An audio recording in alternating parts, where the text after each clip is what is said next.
Mami, hi ka.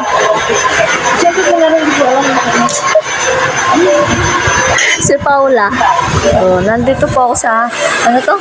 Ariana's Spa Hair and Beauty, located at Astro Park, beside of, Walking Street ko. Nagpapa-gel polish ako, di ba? After 7 months. Oh. Kaya kanila nagsigaw ako lang. Ayan. Ang maganda nito kung Maganda nga ito, Teo.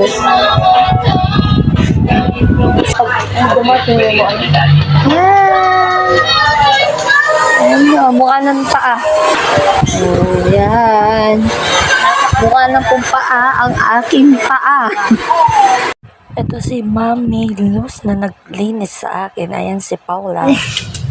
Ayan, magpapalagay tayo ng extension. Eyelash extension. Ito yung taga-videographer ko. So, yan. Hi, my name is Kay. I'm a mother now. So, my life after giving birth, eto, after 7 months, magpapampering tayo. Self-love lang. Siyempre, ang tagal kong nagtiis, tagal kong hindi nagpapamper sa sarili, Ayan, siyempre, 7 months na in December. So, itreat naman natin sarili natin kahit paano. Kahit simpleng bagay lang, ma-appreciate natin yung mga sarili natin. Ayan, nagpa-extension eyelashes nga ang Inday, ang mga kamarites. Oh, ayan yung ang volume niyan is 13 pala yung size niya. So, ayoko na masyado makapal, ayoko na masyado mahaba. Sakto lang. Syempre, first time ko lang, parang di tayo magmukhang bakla. Ano ba yan? Ayan, ang galing-galing na naglalagay na yan. Yan na nga, ano na yan, patapos na. So, syempre, tapos na siya niyan, tinatanggal na niya yung tape. O, diba? Makikita niyo na yung finished product niya. Nagipagmaritas nga ako dyan. Sabi kasi nga, naglalagay daw ako ng rejuvenating sa mukha ko kasi namumula, nag-glow. Sabi ko hindi, ayan, maganda-ganda na ako. Ang ganda ng silip mata ko.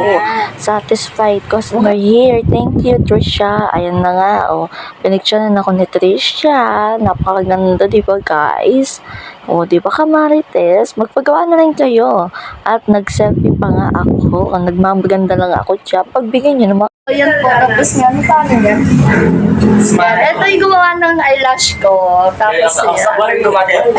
Siya yung nagpapakpak. Yan. Ito si ate.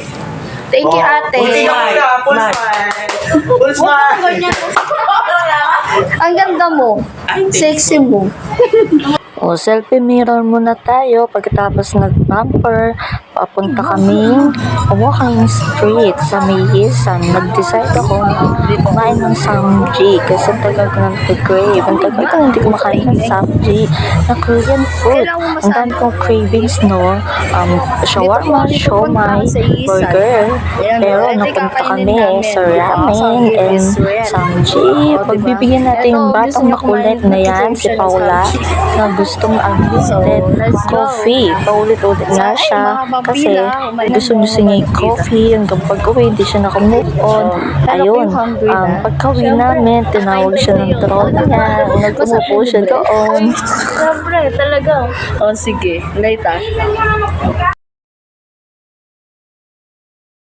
At nakapasok na nga kami. Sa taas do yung pwesto namin. Ayan. Dito lang yan sa Yisan Korean Restaurant located at Walking Street. Diba? Ang daming tao, ang daming kumakain dito, napakasarap. Sulit na sulit. 200 pesos lang ang samji nila. Ayan. Wow, parang kaloob.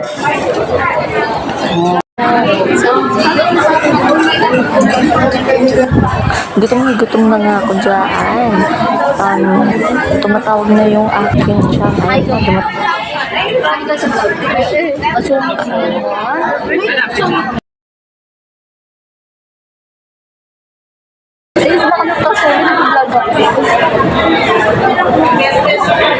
O mga kamarites, dumating ng aming mga pagkain.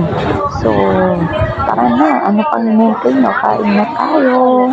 Napakasarap. Siyempre, tagal-tagal kung di kumakain ng samji. Ayan yung klase ng pagkain ng ramen. O, diba? Napakasarap. Sulit na sulit. 200 pesos lang sa isang yan. Natawa nga ako dun sa mga katabi kong table nun. Tumitingin sila sa camera ko, nakikipag-video pa na sila. O, netong bayan. Isa pang subok. Tapos, yun na. Pag subok kita, para di ka magutom. Ano ko, gutom ka na eh. O, syempre, ano pa yung nyo? Punta na rin kayo dito sa Milisan. Kain na po kami kumain, no? Halata naman na di kami gutom. Ano masasabi mo? Satisfied na ba? Craving satisfied? Birthday mo na sa akin siya. Baliktad na ako nag-birthday kasi yung pakilala ko sa'yo. George! Say hello! Konti lang. Huwag maingay! Ay, huwag na maingay. Gcash ko? Dahil wala akong cash, so gamitin natin yung pera na nasa Gcash ko. Nandito kami po sa Show My Crowd. Ay, Kuya, hi ka. Hello po. Order po ako ng pork and crab. And Yaya! masarap ba yan? Masarap po ma'am. Sure? Sure na sure. Sige. Oh, ano yung pink? Pork and crab. Wow. Order. Homemade ba yan? Hindi po ma'am. May mahaba. Hungarian sausage. Sausage? Homemade dyan? Gawa mo yan. Kaya sigurado yung masarap yan. Pork and siomai. Uwi na po kami sa may Balibago to, Walking Street. Maglalakad kami. Saka kayo mabalakad. Baba.